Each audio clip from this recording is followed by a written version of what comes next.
बिस्मिल्लाहिर्रहमानिर्रहीम, अस्सलाम वालेकुम।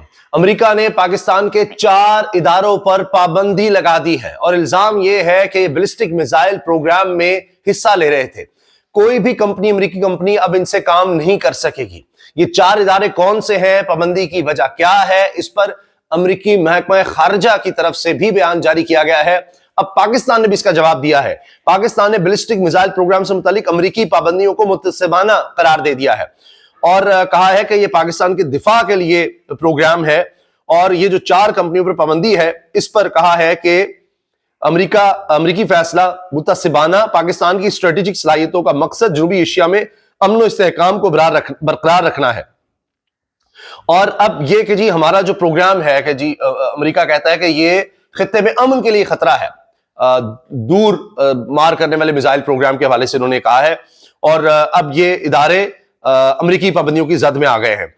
इससे पहले अमेरिकी महकमा खारजा के तर्जुमान मैथ्यू मिलर ने वाशिंगटन में प्रेस ब्रीफिंग में कहा कि इन इदारों पर इल्जाम है कि उन्होंने पाकिस्तान के बैलिस्टिक मिसाइल प्रोग्राम को आगे बढ़ाने में मदद दी। इस मदद में खुसूसी व्हीकल चेसिस की तैयारी भी शामिल है जो बैलिस्टिक मिसाइलों की लॉन्चिंग के लिए इस्तेमाल किए जाते हैं। इसके अलावा कराची के 3 इदारों की भी निशानदेही की गई। अब ये पाकिस्तान के लिए बड़ी तशवीशनाक खबर है।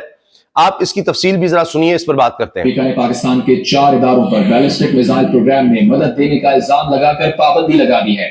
तर्जुमान अमेरिकी महकमा खारजा मैथ्यू मिलर ने कहा है कि इन इदारों पर इल्जाम है कि उन्होंने पाकिस्तान के बैलिस्टिक मिसाइल प्रोग्राम को आगे बढ़ाने में मदद दी है। तर्जुमान ने कहा कि तबाही फैलाने वाले हथियारों या उनकी तरसील के जराए पर कार्रवाई की जाएगी। इन इदारों में अब ये वो एडमिनिस्ट्रेशन है जो जा रही है और इनसे कुछ बेहतर ताल्लुकात थे मौजूदा हुकूमत के।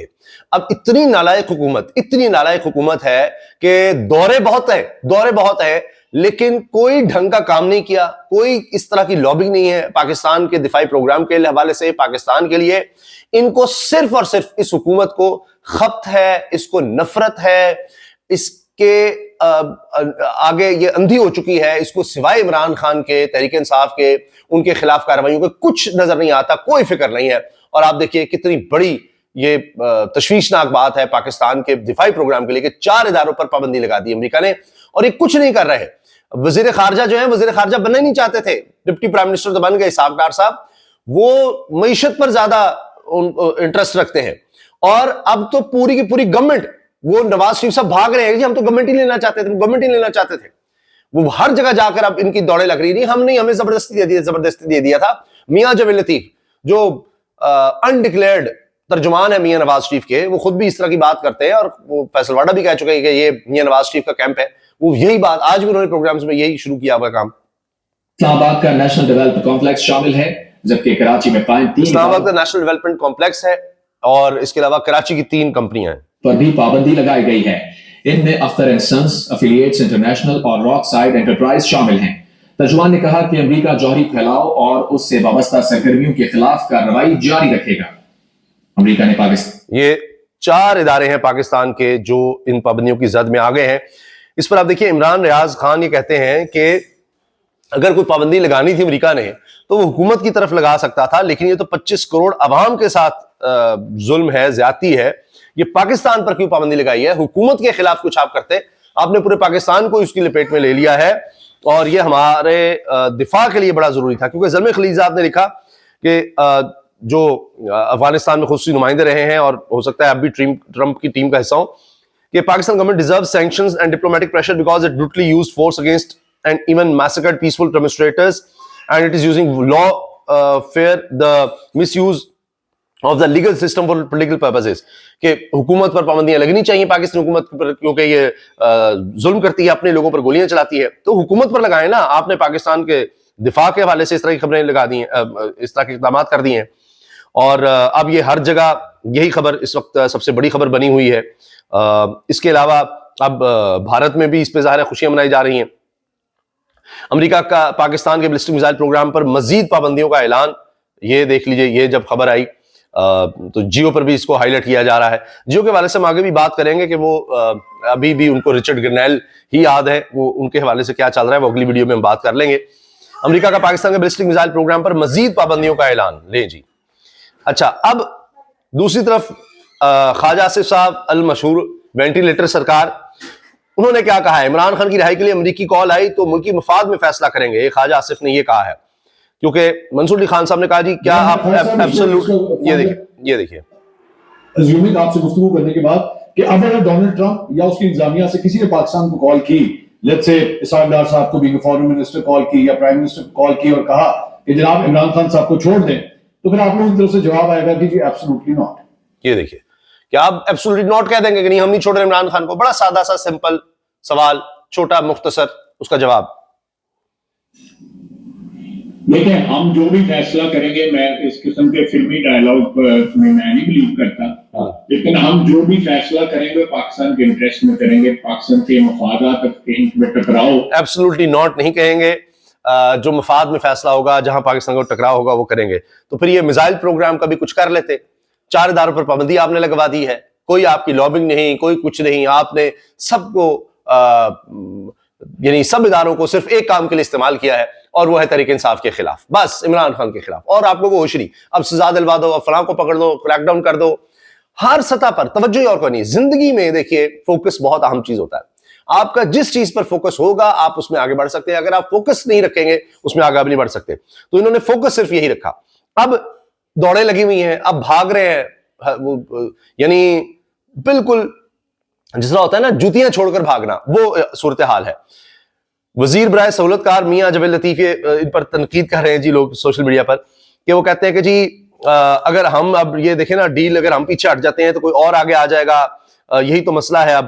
اور پھر یہ بھی اعتراف کریں کہ ہمارے پاس مینڈیٹ ہی نہیں تھا حکومت بنانے کا. آپ یہ کہہ رہے ہیں کہ اگر ہم پیچھے ہٹ گئے تو وہ ڈیل کریں. اصل یہ ہے، آپ کہہ رہے ہیں ہم اگر پیچھے ہٹ گئے تو ڈیل کوئی اور کر لے گا، وہ ڈیل کر لیں گے، اس لیے آپ پیچھے نہیں ہٹ رہے یا اس لیے آپ نے حکومت لی. کاشف حقیقت یہی ہے کہ دیکھیں آج تک پاکستان کے اندر یہی ہوتا آیا ہے، مگر پہلے کوئی شرم حیا ہوتی تھی، پہلے کوئی روایات ہوتی تھی، پہلے کوئی یہاں کوئی ڈیل ہی ہوتی آئی ہے تو پہلے کوئی شرم حیا آتی، تو اس دفعہ شرم حیا ہم نے ختم کر دی 2024 میں. اب یہ 2024 میں وہ شرم حیا بھی نہیں رہی. آپ کیا کر رہے ہیں؟ اپنی پارٹی کے خلاف ایف آئی آر کھول دی آپ نے کہ شرم حیا نہیں رہی ہے. اب میری بات تو سن لو یار، اگر آپ اپنی مرضی، آپ اپنی مرضی کی بات نہ کریں. اچھا اس کے علاوہ جناب محمد زبیر صاحب جو ان کے ساتھ رہے، ساری ڈیلنگ ویلنگ میں سب میں حصہ رہے، وہ بھی بیٹھے تھے پروگرام میں. کیسی بات کریں ہم؟ کیا یہ انتظار کر رہے ہیں کہ ان کو مجبور کیا گیا تھا حکومت بنانے میں؟ دیکھیں نا میاں جاوید لطیف صاحب جو چیز کھل کے کہہ نہیں سکتے ہیں. ایک پہلی بات تو یہ ہے کہ ایک ہاری ہوئی پارٹی جس کے پاس مینڈیٹ ہی تھی، جس کے پاس 20-25 سیٹیں جینوئن سیٹیں تھیں 300 کی، وہ کیسے کسی کے پریشر میں آ کے حکومت، کیوں ایک سمپل سا سینٹینس بھی نہیں، we have not got the mandate, ہمیں مینڈیٹ عوام نے نہیں دیا اور ہم 5 سال اپنا سابق ترجمان کہہ رہا ہے کہ جب آپ کو مینڈیٹ نہیں ملا تھا، 15-20 سیٹیں تھی، چلو میکسیمم آپ کہہ دیے 30، تو آپ کہتے ہیں ہمارا مینڈیٹ نہیں ہے، کیوں لیا؟ اور پھر کاشف صاحب نے کہا کہ صرف مریم نواز صاحبہ کو وزیر اعلیٰ بنانے کے لیے تھا، تو محمد زبیر نے کہا ہاں جی بالکل بالکل، اور بھی وجوہات ہوں گی، لیکن مین ریزن صرف اور صرف یہ تھی کہ مریم نواز کو وزیر اعلیٰ بنوانا تھا، اس کے لیے ڈیل کی گئی، مینڈیٹ کے بغیر آپ نے حکومت لی، لوگوں کی پکڑ دکڑ کی، امانت میں خیانت کی، تباہی اس ملک کی کر دی کہ جی مریم کی خواہش پوری کرنی تھی کہ انہوں نے وزیر اعلیٰ بننا ہے. تو وہ بلاول سے سیکھ سکتی تھی کہ وہ پیپلز پارٹی میں 2013 میں بھی بن سکتے تھے، لیکن انہوں نے انتظار کر لی سیدھا ہی پرائم منسٹر کی شپ کی طرف جائیں گے. خیر، تو زبیر صاحب تو ترجمان بھی رہے مریم صاحبہ کے، یہی جا کر ملتے تھے اس وقت جنرل باجوہ سے، سارا کچھ ہوا. اور یہ کہتے ہیں میں نے اسی لیے پھر دیکھیں، اور پھر وہ کہتے ہیں میاں جبل لطیف کہتے ہیں جی دیکھیں 2024 میں جو ہوا پھر کہنا 2018 میں بھی ہوا، اس وجہ سے 2024 میں جو مینڈیٹ پر ہم نے ڈاکہ مارا ہے تو 2018 میں بھی تھا. وہ کہتے ہیں جی وہ 18 کی بات بھی میں مانتا ہوں، لیکن 24 کا تو ظاہر ہے کہ اب انہوں نے خود مان لیا ہے اور خود اس کا اعتراف کر لیا ہے.